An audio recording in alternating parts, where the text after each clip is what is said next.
മധ്യപ്രദേശിലെ ഉജ്ജയിനിൽ കുഴൽക്കിണറിൽ വീണ 2 വയസ്സുകാരൻ ഭാഗീരഥ് മരണപ്പെട്ടു. ഉജ്ജയിനിലെ ജലാരിയ ഗ്രാമത്തിൽ വ്യാഴാഴ്ച രാത്രി 8 മണിയോടെയാണ് രാജസ്ഥാനിൽ നിന്നുള്ള നാടോടി കുടുംബത്തിലെ കുട്ടി അപകടത്തിൽപ്പെട്ടത്.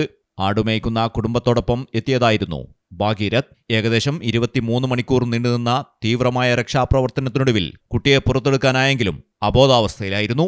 ഉടനെ തന്നെ ബദ്നഗർ സിവിൽ ആശുപത്രിയിൽ എത്തിച്ചെങ്കിലും ഡോക്ടർമാർ മരണം സ്ഥിരീകരിച്ചു. സംഭവത്തിൽ മധ്യപ്രദേശ് മുഖ്യമന്ത്രി മോഹൻ യാദവ് ദുഃഖം രേഖപ്പെടുത്തി. മരിച്ച കുട്ടിയുടെ കുടുംബത്തിന് 4 ലക്ഷം രൂപ ധനസഹായം പ്രഖ്യാപിച്ചു.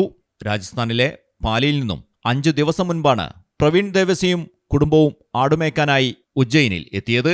മാതാപിതാക്കൾക്കൊപ്പം വയലിൽ നിൽക്കുന്നതിനിടെ കളിച്ചുകൊണ്ടിരുന്ന ഭാഗീരഥ് അശ്രദ്ധമായി തുറന്നിട്ടിരുന്ന കുഴൽക്കിണറിലേക്ക് വീഴുകയായിരുന്നു. രാത്രിയായതിനാൽ രക്ഷാപ്രവർത്തനം ഏറെ വെല്ലുവിളികൾ നിറഞ്ഞതായിരുന്നു. അപകട വിവരം അറിഞ്ഞ ഉടനെ തന്നെ ബദ്നഗർ പോലീസും പ്രാദേശിക ഭരണകൂടവും സ്ഥലത്തെത്തി പ്രാഥമിക നടപടികൾ ആരംഭിച്ചു. കുട്ടിക്ക് ശ്വാസം തടസ്സപ്പെടാതിരിക്കാൻ പൈപ്പുകൾ വഴി കിണറിനുള്ളിലേക്ക് ഓക്സിജൻ പമ്പ് ചെയ്തിരുന്നു. സംസ്ഥാന ദുരന്ത നിവാരണ സേന SDRFും രക്ഷാപ്രവർത്തനത്തിൽ ഭാഗമായിരുന്നു. ഉപയോഗശൂന്യമായ കുഴൽക്കിണറുകൾ കൃത്യമായി മൂടിവെക്കാത്തതുമൂലം രാജ്യത്തിന്റെ വിവിധ ഭാഗങ്ങളിൽ സമാനമായ അപകടങ്ങൾ ആവർത്തിക്കുകയാണ്.